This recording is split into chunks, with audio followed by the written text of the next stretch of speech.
Um, oh, great.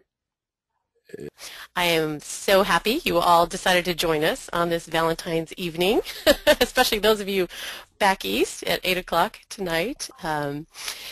I think we'll have a good time in the next hour or so exploring with the PRISM calculator.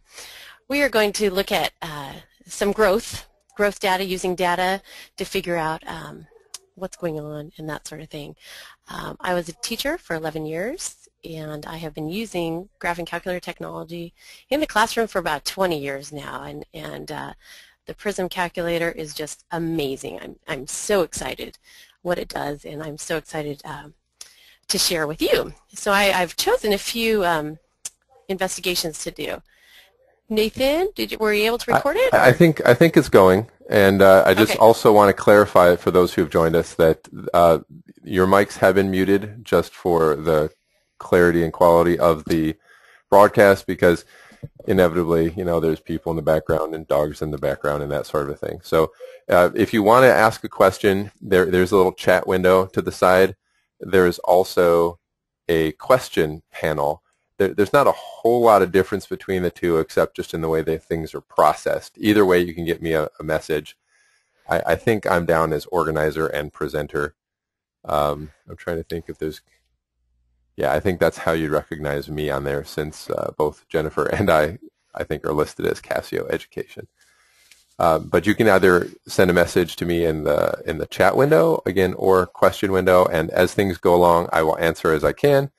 And if there's something that maybe we should pass along to Jennifer, I will let her know as well.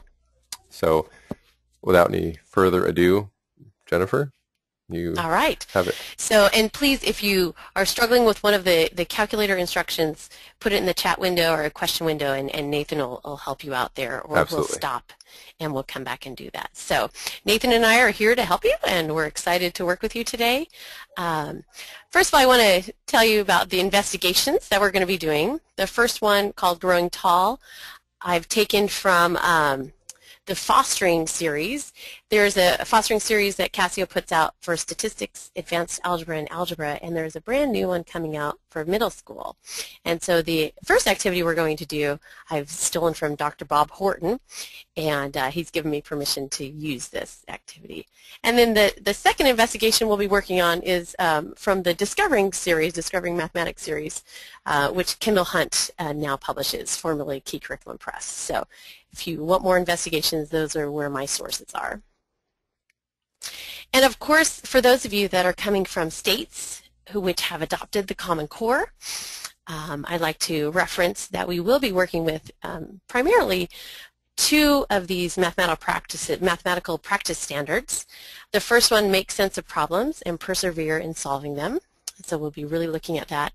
And actually, the second one here is actually the third practice standard, and that is construct viable arguments and critique the reasoning of others.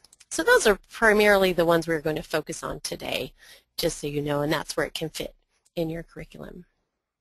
So let's get started. Down here on my screen is one of the content standards that we will be addressing, the statistics interpreting categorical and quantitative data. So if you need to fit that in your curriculum somewhere, that's where it would fit. But I want to start with a problem.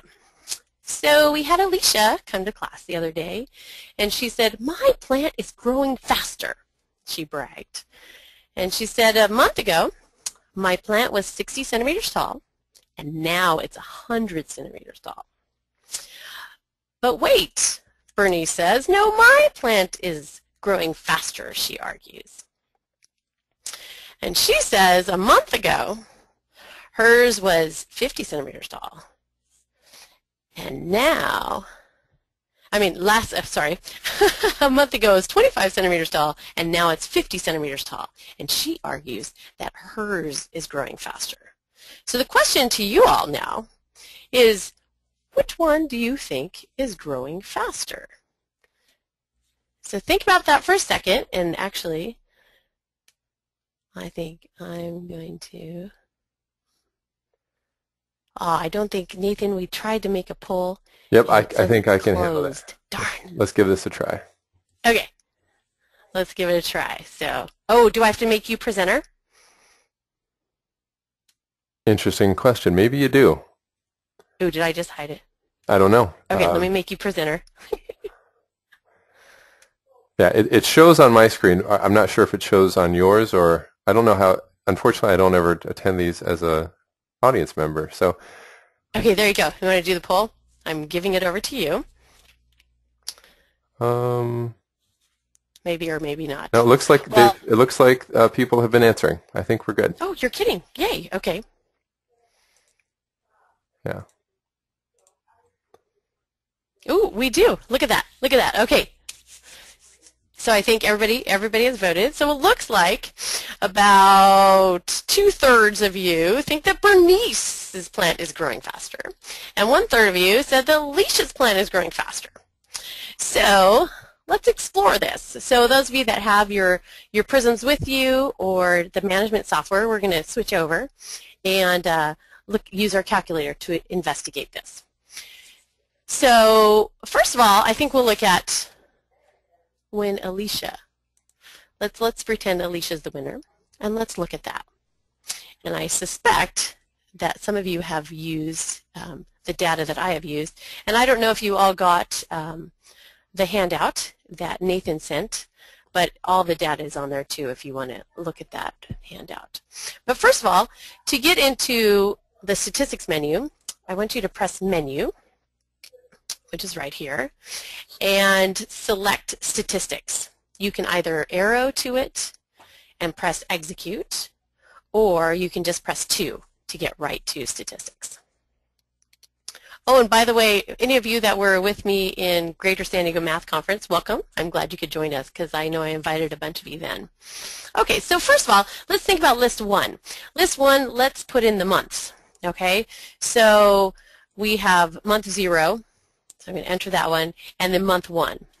But for this, let's think about in the long run what's happening because, you know, as your students will say, we don't have enough data. Quick so question. We need more data. I'm sorry to interrupt. I'm not Yes. seeing your screen, so I'm wondering if I'm the only one. Like I said, I sometimes worry that it's just me. There we go. No. Oh, okay, now you can see me? Okay. Yeah. There we go. Okay. Thank you. Thank you, Nathan. So now we're going to, You might want to back add up. more months. So let's go up to 4 months. You might want to back Okay. up just to make sure everyone's with you Okay. on what the menu is you accessed and that sort of thing. I'm sorry. Okay, so we hit Menu, and in order to get to Statistics, you can arrow up, down, go down to Statistics, or since it has a little 2 right here, you can press the number 2. And then press Execute if you're there.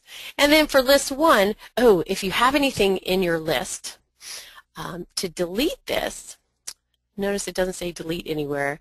There are our menus here, F1, F2, F3, F4, F5, F6, correlate to these soft menus right here. And there's nothing there that says delete, so I'm going to press F6, which is, wait, there's more, I always say, until I find something that says delete. And so, for example, I have data in here in List 1, so I'm just going to press F4 for delete all. And it says, oh, are you sure you want to delete them? And I'm going to say yes. And now it got rid of all my data. So now, if you had data, you can start with a clean slate. And here I'm going to enter the months. And we're going to go to 4 months. Okay. In the second list, let's put Alicia's plant. And Alicia's plant last month was 60 centimeters tall, and then it grew to 100 centimeters tall. So if it continues this growth, you know, when you ask your students, like, oh, it's growing by 40 centimeters each time. So let's do that. Oh, 140, sorry. And then 180 for the 4th month, and then 220 for the 4th month. Okay. And for those of you that selected Alicia, you might have said that Bernice's plant, even though it went 25 to 50, perhaps it's only growing by 25 centimeters each time. So instead of 50, it's going to be 75. And then the next one, we're just adding 25 each time. And so we have our growth there. If you want a power move, you can arrow to this little space below list 1, list 2, list 3, and that's where you can name your list if you want. So for example here on list 1, maybe we want to call that months, and you can use the alpha to find your alphabet characters. M is right above 7. You can also use Shift Alpha to lock it. And notice up here on the top of your screen, there's a nice little display that has alpha, and then it shows that it's locked. So I'm going to go through and put month. But you do not have to do this. It's up to you. And then on the second one, notice up here in the menu bar on top, it doesn't say alpha, so I'm going to put my alpha there again. And I'm going to call this one Alicia, and let's call her maybe just AL.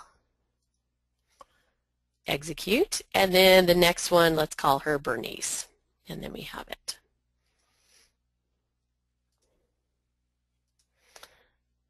We'll just call her Burr.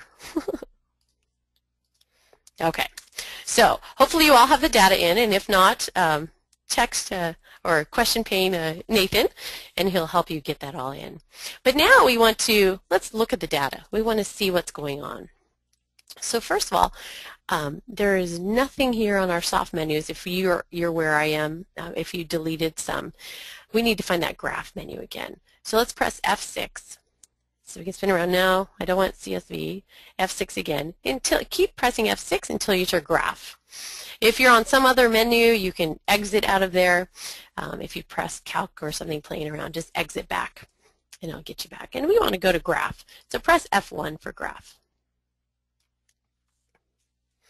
Now we have several options, and your graph one, if you press it, it'll probably work just fine, but I always like to make sure. So let's press F6 to go to set, because I want to set up all my graphs to make sure, because we want to graph more than one graph here. So this first one, it says stat graph 1, and I'm creating a scatter plot. There are many options here. If you want to look around, press F6, it gives you all the different types of graphs you can graph. But in this case, we are going to select F1 for a scatter plot. And the first graph, I want to graph Alicia's plant. So we are going to use list 1 versus list 2. And if you don't have the correct list in there, press F1 for list, and it will say, which list do you want to use? And for that one, for this first graph, we want to use list 1 and list 2. Here we can go through and you can change the color, you can change the mark type, however you want to customize it. And once you're done, arrow all the way back up to stat graph 1, and we're going to press F2 because we want to look at the second graph. Okay, so now we're going to set this one up, scatter plot again, but this time we want to graph Bernice's. X will still be the months. So we still want list 1 in the X list. But in the Y list, we want Bernice's growth. So let's put list 2. So we're going to press F1 for list 3, and then 3. So now we have a scatter plot, list 1 and list 3. And now here we can change our mark type if you want. I'm going to change it just so they look a little different. Press F2 or F3 if you want to change that. And then, of course, if you want to change the color, I think Alicia's was already blue. So if you want to change the color, go down to Graph Color, press F1, and let's change the color. Oh, since it's Valentine's Day, let's pick red or pink. So we're going to arrow down to red, and you can either press 3 or execute when you have it highlighted. So now it's red. Okay, so we have both of our graphs set up. And now I always tell people, we want to go back, we want to get out of here. How do we get out of this menu? Well, if you want to get out of room, you're going to exit. So let's press exit and get out. So now we have graph 1 set up, we have graph 2 set up, but we want to see both of them. So if you notice, you don't have to do this right now, but if you press graph 1, there's Alicia. Exit out of there. If you press graph 2, there's Bernice. However, I want to graph them both on the same one. So in order to do that, we need to press F4 for select. And now it tells us, now we can select up to 3 graphs to graph at the same time. Notice stat graph 1 is off, so I'm going to press F1 to turn it on. Stat graph 2 is on, that's good. And stat graph 3 I don't need on, I don't have anything in there right now. So we're good, so we're ready to draw. So let's press F6. Now we have 2 of our lines. And of course, depending on your classroom, you could always have the students define their own graph. Okay, what are the equations for these? What equation would model their growth? And you could have them enter that equation if you want. Or we could do a regression line. And I think that's what we'll do today. If you want to enter your own graph, let me show you since I mentioned it. You go to F2 for the define graph here, and that's where you can enter your own graph. So if you have the students create their own equations. And I don't want to do that. Okay, so I'm going to go back. But this time, let's do the regression lines, and let's just look at that. And I'm going to calculate. Since they look linear, I'm going to use a linear regression line, and probably a least squares regression line. F3 is the median line. You can do that if you wish. And it's up to you if you do AX plus B or A plus BX. And now it says, okay, which graph do you want to do the regression line on? And it's highlighting, if you notice this little guy right there is highlighting that first one, which I think is Alicia. And it says, yes, that's the one I want to do. Press execute.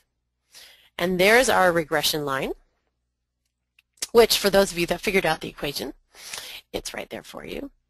And let's draw that line. So now we have our nice regression line there.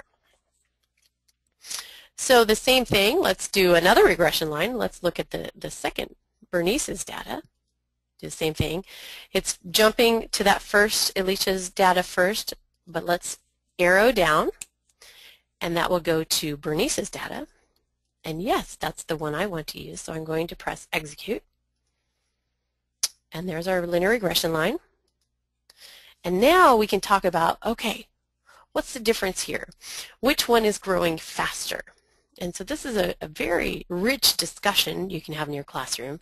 Well, obviously here we're looking at Alicia's is growing at a faster rate. So we're looking at that rate of change.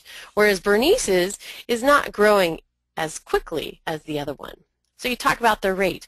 Alicia's is growing for every month. Her plant is growing 40 more centimeters a month. Whereas Bernice, for every month, it's only growing 25 more centimeters every month. So we have that nice discussion about growth. So in this case, Alicia, woohoo! Alicia's plant is growing faster. Nathan, are we okay? Do we have any questions? We're doing good. No questions so far. Okay. So now, all the people who voted for Bernice are like, wait. That's not necessarily how this plant is growing. Let's look at my viewpoint. Okay, so now let's exit out of here and exit again. I always exit as many times as I can until I get back. You can also power move it, hit shift quit, and it'll go all the way back. But I just like pressing exit, get out of the rooms. So on the handout I sent you, list 4 and list 5 have where Bernice wins. But what I'm going to do here is, since we already have Alicia in list 2, let's just change list 3 for Bernice. Okay? So those of you that picked Bernice probably said, hey, it's not growing by 25 centimeters every month. It's actually doubling every time. So 25 centimeters the first month, or at month 0, 50 centimeters the second month. So the third month, it's going to be 100 centimeters. So you can just edit that and just type over the top of that entry. And then the third month, it's going to be double again, which is 200 centimeters. And then the fourth month, we're doubled again, and it's 400 centimeters. So now those of you that picked Bernice are feeling a little better. Yes, okay, we have that. Okay, so now let's look at these two. When, or is it still true that Alicia's plant is growing faster, or in this case, is Bernice's plant growing faster at some point? So let's check everything. I think everything's still the same because we're still graphing, and we can check if you want under F6. Stat graph 1 is still plotting list 1, list 2. That looks good. If you press F2 and go to graph 2 is plotting a scatter plot for list 1 and list 3. We're good there. So we can exit out of here. And now let's look at those graphs. Again, you can look at graph 1. We've already seen that. That's Alicia's growth. We have that steady growth there.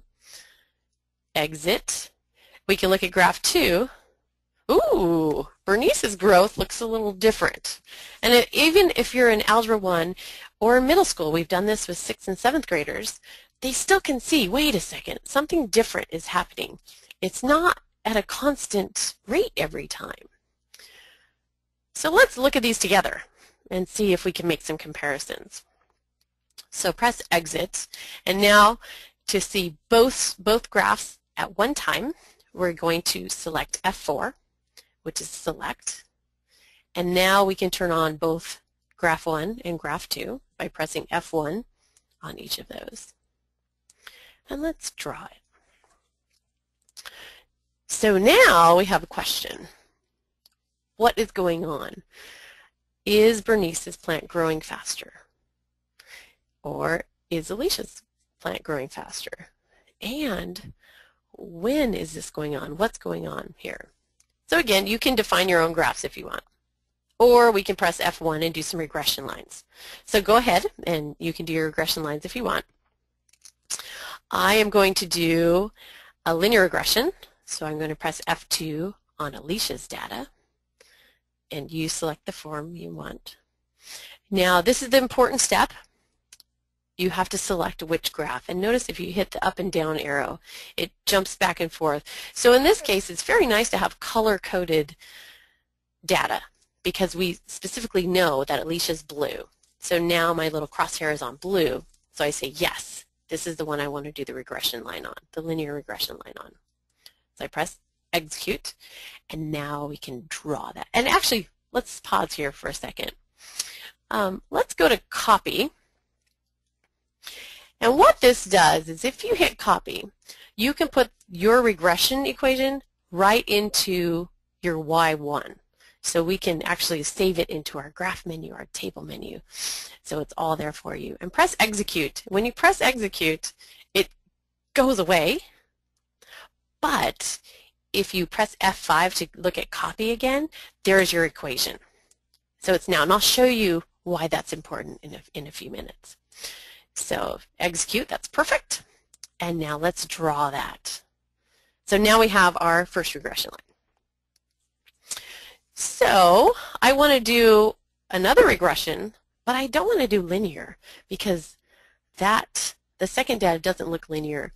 You could do linear and look at it, and then you can talk about residuals, especially if you're in Algebra 2 or statistics class. You can talk about the residuals, and maybe linear doesn't really fit in this case. But right now, if you notice on our screen, we only have the linear regression options here. So how do we get out of here? To get out of here, we hit exit. So let's go back.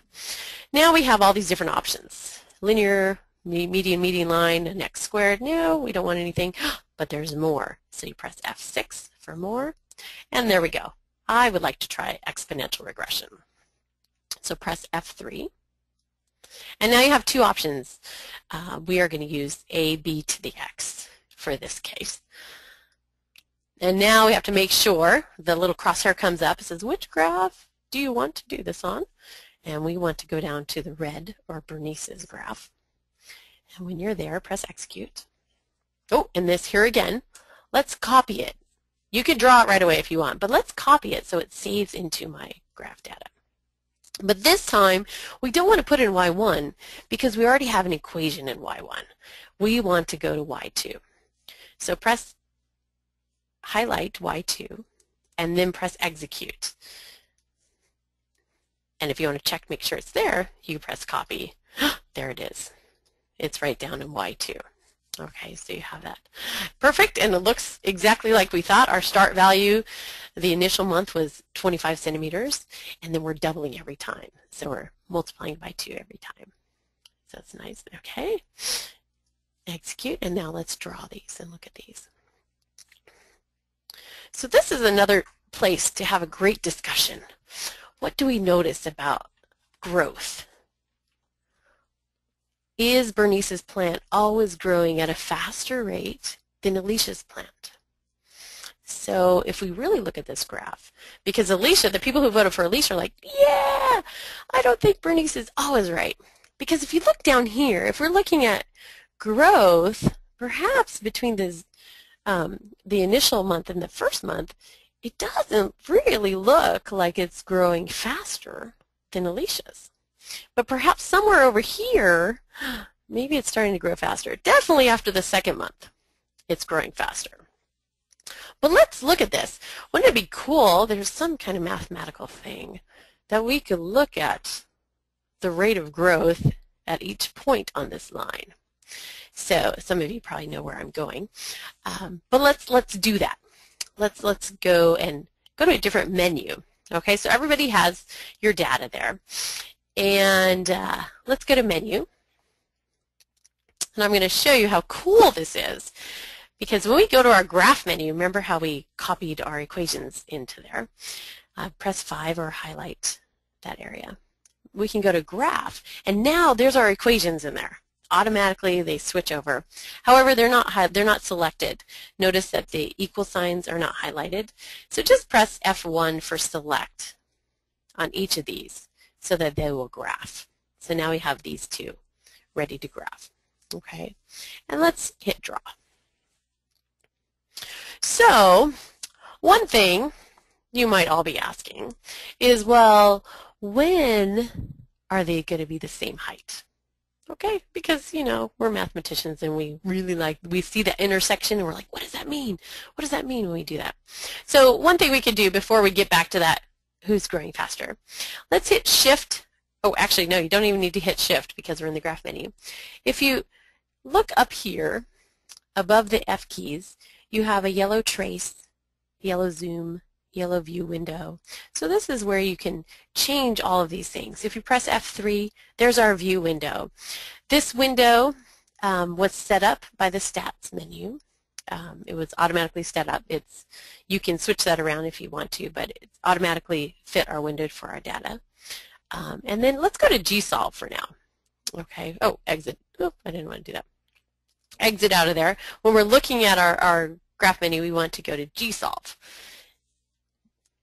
And now let's look at that intersection. What's going on there? So if you press C intersection, intersect is right above F5. And bam, it automatically goes to that intersection. So now this is important to talk about with your kids.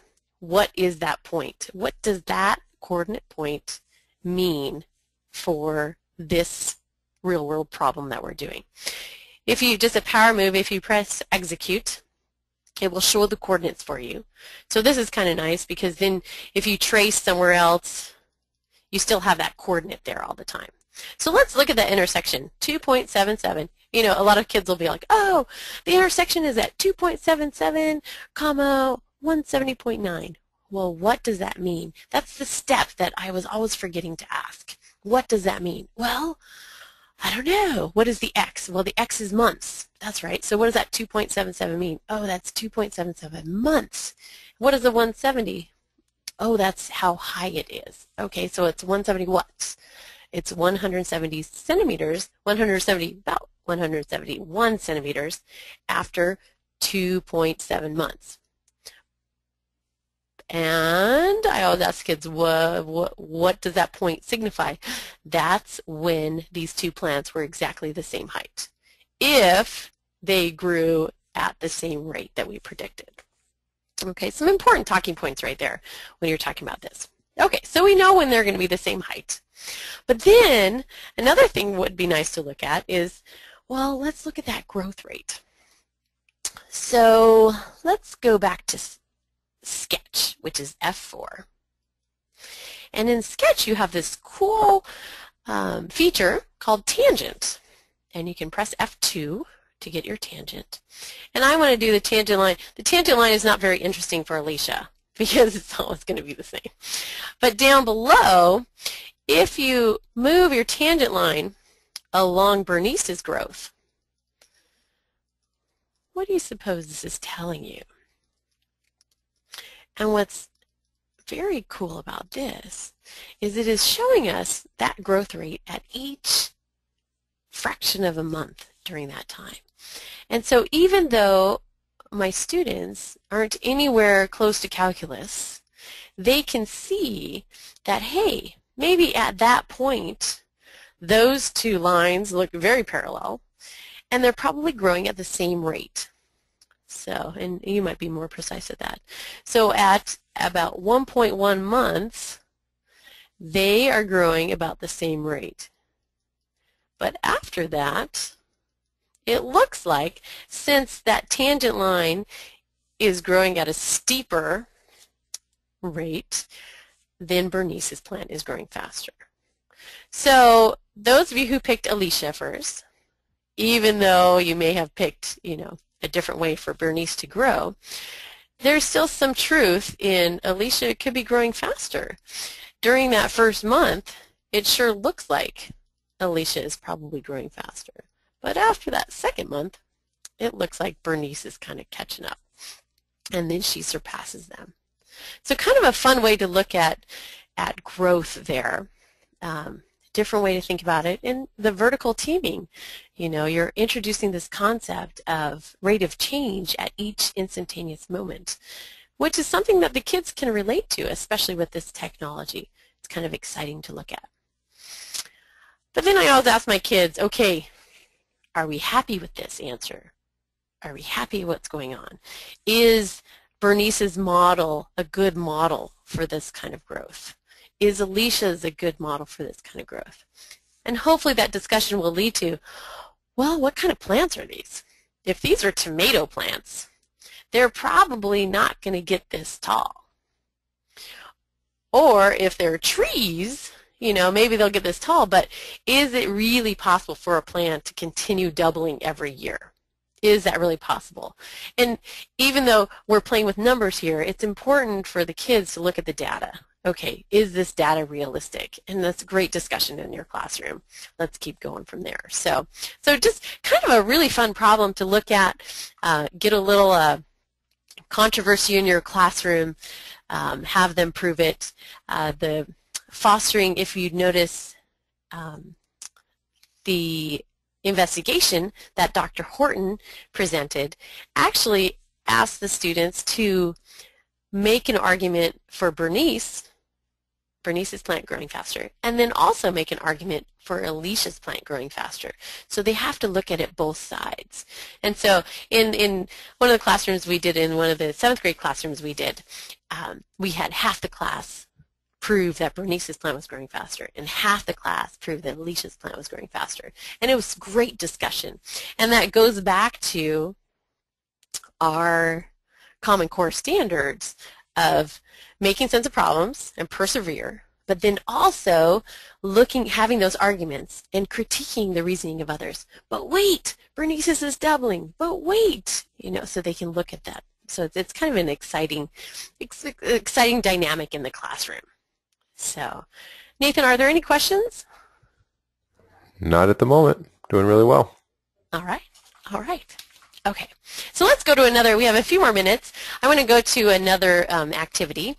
And many of you have done activities where you talk about radioactive decay. And for this, I usually set it up with the kids, like, okay, we have a prize. And if you're the last atom standing that hasn't decayed, you win the prize, of course. So it could be like 5,000 bonus points, which really don't mean a lot in the long run. But wouldn't it be cool to have this little simulation in class? So let's go to menu. And this time we're going to head up to Run Matrix. This is the menu where you basically do your basic calculations, addition, subtraction, square roots, that kind of thing. And you can press 1 or arrow up and then press execute. And for this one, what we're going to do is we want to produce a random number. So here I have jump, delete, these are matrices, and then math. And it's like, oh, I don't know if these are the ones I want. No, I don't really want this here. So if the menus aren't there for you, I always think, okay, we need more options. And there's an option button right here. So if you ever think this calculator can do other things and you're frustrated, just remember the option button is your friend. Okay, so we're going to go to option. And I don't want to do stat. We just kind of did that. We don't want to do calc, complex numbers. Nah, you can play with that later. So I'm going to press F6 for more. Then there's probability. So let's go to probability, which is F3, because that's probably where my random numbers will be. And then let's press F4 for random. And then we want to use it's up to you. I want to use integers. So let's pretend we're doing integers. And let's do random integers between 1 and 10. Okay, and we just put a parentheses in there. You could also just do a random number. It'll give you decimal point. And you could say everybody less than 0.2 sit down kind of thing. But let's do 1 to 10. And press execute. Drum roll, please. And for those of you, I would have my classroom, everybody standing up with their calculators. So everyone's standing up, and we'd record how many people are there. So, for example, the data I gave you, there'd be 35 people in my class. And now I say, okay, everybody press execute after your random integer, and everyone who got a 1 or 2, you guys are decaying. Okay, so everyone who gets a 1 or 2, sit down. I was trying to figure out how to do a poll for this when we were doing this webinar, but I couldn't figure it out. So you can see, and then if you're still, obviously I wouldn't be standing, so I'd be done. But then you can press execute again. You don't have to retype that whole random integer.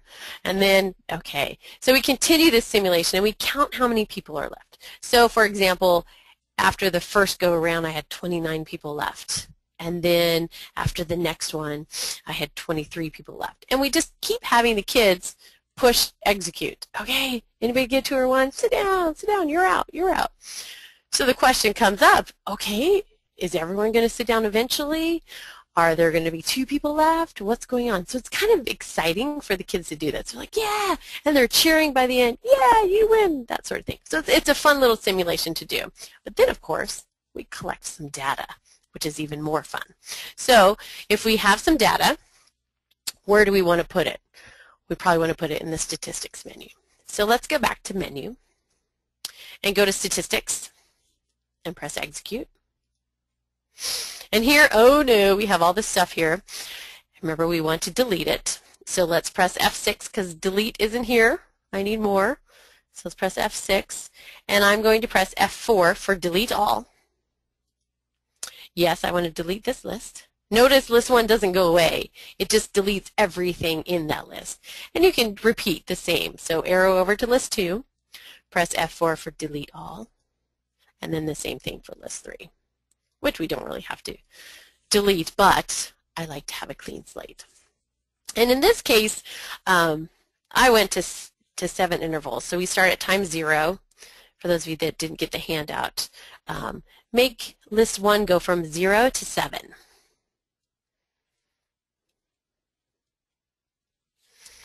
And notice if you're using the management software, you can use your keyboard when you're entering data, which is a little easier, or you can press the buttons on the calculator. It's up to you. Okay, so in list 2, let's put how many of us were remaining, like the atoms that haven't decayed yet. At time 0, we had 35. And then we had 29 after the first go around, then 23, then 19, then 15, then 12, then 10, and then 8. Okay, so we have our data there. Notice again we don't have the graph menu here. So let's press F6 to go around. Nope, not there yet. Press F6 again. And now let's graph.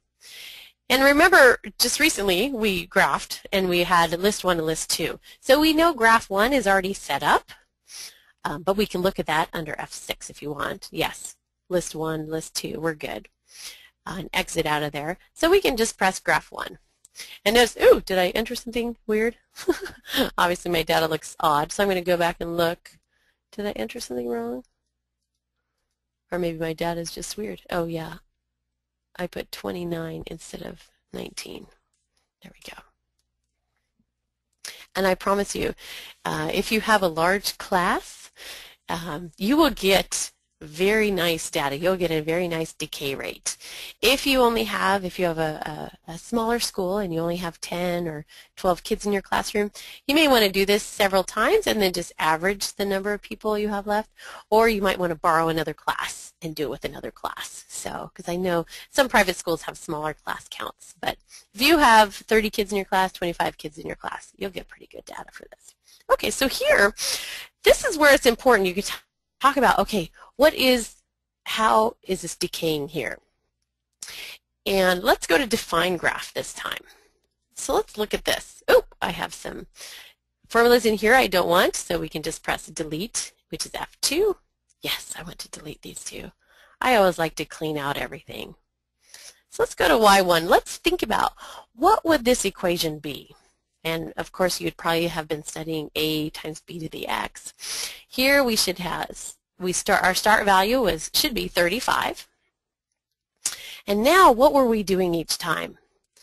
And those of you that do decay, we were actually subtracting off 20%. So we were going down by 20%. You could do this. Oh, let's do this because it's really cool. Let's say we're reducing by 2/10, and let's put that as a fraction. So right above 7, just because we can, and it looks cool. So 2/10,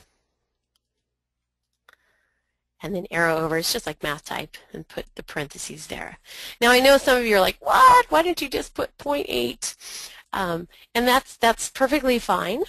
But often when you do decay or growth, especially with exponential, it's nice to see that subtraction or the addition. So we know that we are going down by 20% each time. Or if we are growing, we know we have that plus. So it's just a preference.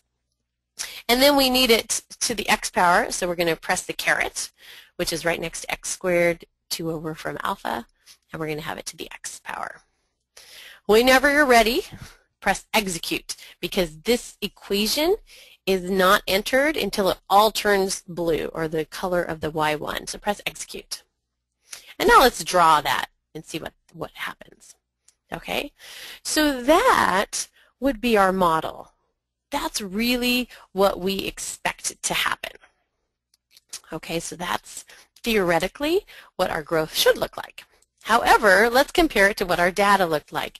And in order to see how our data decayed, let's go to the Calculate menu and do a regression. So we're going to press F1, and this time we're going to do exponential again. It's not here in the soft menu, so let's press F6 to get more. And it looks like an exponential decay. So let's do exponential, and then press F2 for A, B to the X. Ooh, let's see. Let's see how close we are. So now we have our regression equation. A was 35, and actually we can copy it if you want. So let's go to F5.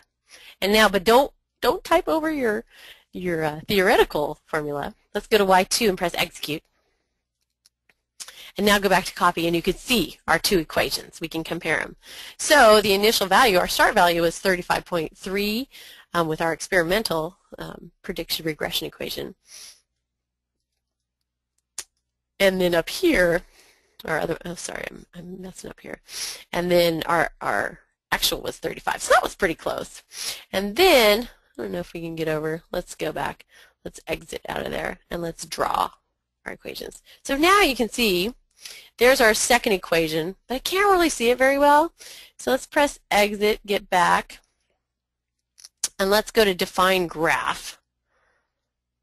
And now we see that blue one is that. The first one is blue, the second one is red, and now let's draw these two. And now we can see the red one on there.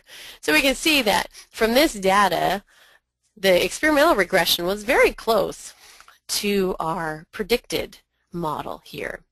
And what we can do is we can actually trace, so hit Shift and then F1. And what's nice about tracing is you have three different options here. We have our regression line, and notice up here in the screen it tells us regression. Press the up or down arrow. This one goes to, actually that's our regression line again. That because we put it into our equations. Here is our predicted model, so that's the blue one. And then we jump to our stat graph, so we can see that here's our point. So let's look at that point, 319. If we arrow down from that point, we can see how it compares to the actual. So here's our point, 319. It says stat graph there. Arrow down. There's our model. So what we expected it to be was 3, 17.9, so somewhere between 17 and 9. So our data was a little higher than we expected. And then here is the regression that we got, 3 and then about 18.6. Much closer, of course, because it fits our data. But kind of a fun way to look at that decay rate and look at models and look at the curve fit kind of thing, different thing there. Nathan, do we have any questions there? Well, we do have one. It's a good question. I actually don't know the answer to it. I'm looking it up right now, but maybe you know the answer. Well, yeah, it just goes to show the limitations of how often I use statistics. The question was, and we'll see if you know. If not, I will continue investigating. Is there a way to fill for instance, a sequence of values in statistics if you have a regular set of data? Yes, there is. And I'm probably going to stumble, but you're better than I am because I couldn't figure it out. Okay, so let's go to menu and let's go to run matrix. Could really help because I never remember that sequence. So go to run matrix, which is 1. I'm going to give a clean slate just so you don't have to see everything else there. Okay, so here we can create a list. And I don't have what I want here, so I'm going to press Option. And notice you have List here on F1. And here is where you can select a sequence. And this is where I'm going to stumble. But it's a sequence just like any other calculator you may have used, but I always mess up the order. And so our sequence is kind of like, oh. And this may help you look it up. It's like 1, like let's say we want to enter the values 1, 2, 3, 4, 5, 6, 7, 8, 9, 10. And whoever asks this question, if you figure out before me, enter it in the window pane. I think it's like 1 to 10, and then we have to tell it what the variable is. Okay, X. And then how we're increasing, or is it the other way around? Is it X plus 1 and then X?